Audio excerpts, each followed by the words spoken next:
මේ ඉන්නේ මිල්කි ෂාක්. මේ මිල්කි ෂාක් මට හම්බ වුණේ මාළු මාකට් එකේ තිබිලා. එතකොට මේ මිල්කි ෂාක්ගේ වර්ග ගැන කිව්වොත් මේ තියෙන ෆස්ට් ඩෝසල් ෆින් එක.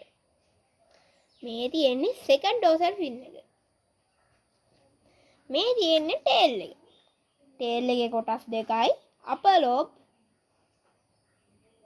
Lower Loeb. මේ තියෙන්නේ ඒනල් ෆින් එක. මේ තියෙන්නේ pelvic fins දෙක. මේ තියෙන්නේ pectoral fins දෙක. හරි. දැන් මේකේ ඇඟ ගැන කතා කරොත් මේ තියෙන්නේ gills. මේකෙන් මේ මෝරා හුස්ම ගන්නවා. ඉතින් මේ ඔක්සිජන් වාතයේ තියෙන ඔක්සිජන් වලට වඩා වතුරේ තියෙන ඔක්සිජන් ප්‍රමාණය අඩුයි. ඉතින් මෝරු වේගෙන් පීනගෙන යද්දී මේ ගිල්ස් ඇතුළට වතුර ගිහිල්ලා ඒ වතුර වල තියෙන ඔක්සිජන් ප්‍රමාණය ඒගොල්ලන්ගේ පොඩි කේශනාලිකා වලින් අරගන්නවා. ඉතින් ඒගොල්ලන් කට ගැන කියන්න ගියොත් ඉතින් ඒගොල්ලන්ගේ කටේ දත් පේලි 4ක් තියෙනවා.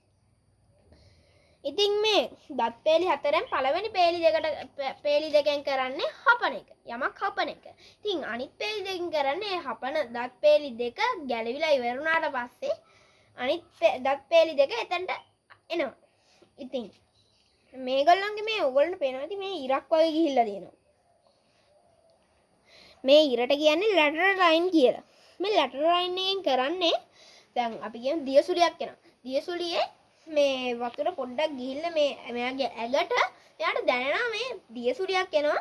ඒකින් හින්දා යන්න ඕනේ එහාට කියලා. ඊට පස්සේ එයා යනවා එහාට. ඒක තමයි කියන්නේ මෙයාට දැනීම දෙනවා මේකේ මේ ලැටරල් ලයින් කියන එකේ. ඊට පස්සේ අපි කරමු මේ තිත් වගේ තියෙනවා මේ මෝරුන්ගේ. මේ තිත් වලට කියන්නේ ඇම්පියුලර් ඔෆ් ලාසින්. මේකෙනුත් කරන්නේ මොකක් හරි යමක් දැනෙන එක. කියන්නේ ලැටරල් ලයින් එකෙන් කරන කාර්යයමයි මේක ගැන කරන්නේ. ඉතින් මේක ගැන මම විස්තර කරන්න නැහැ. හේතුව ලැටරල් ලයින් එකෙන් කරන කාර්යයමයි මේකෙනුත් කරන්නේ. හරි. ඊළඟට අපි යන් මෝරුන්ගේ මේ මෙහෙම අල්ලගත්තේ ඒ විදිහේ සද්දයක් එනවා. ඒ ඇයි කියලා කිව්වොත් මේගොල්ලන් තියෙන පොඩි කෑලි වගේ ඩෙන්ටිකල්ස්.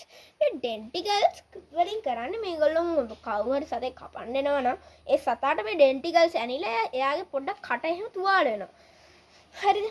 ඒක තමයි මේ මෝරුන්ගේ මේ ඩෙන්ටිකල්ස් වලින් නම් කරන්නේ. ඉතින් අද වීඩියෝ එක හොඳයි නම් ලයික් කරන්න. සබ්ස්ක්‍රයිබ් උත් කරන්න මගේ channel එක. එහෙනම් තවත් දවසක අපි මෝරු ගැන විස්තර හොයමු. බලමු. එහෙනම් අදට යන්න.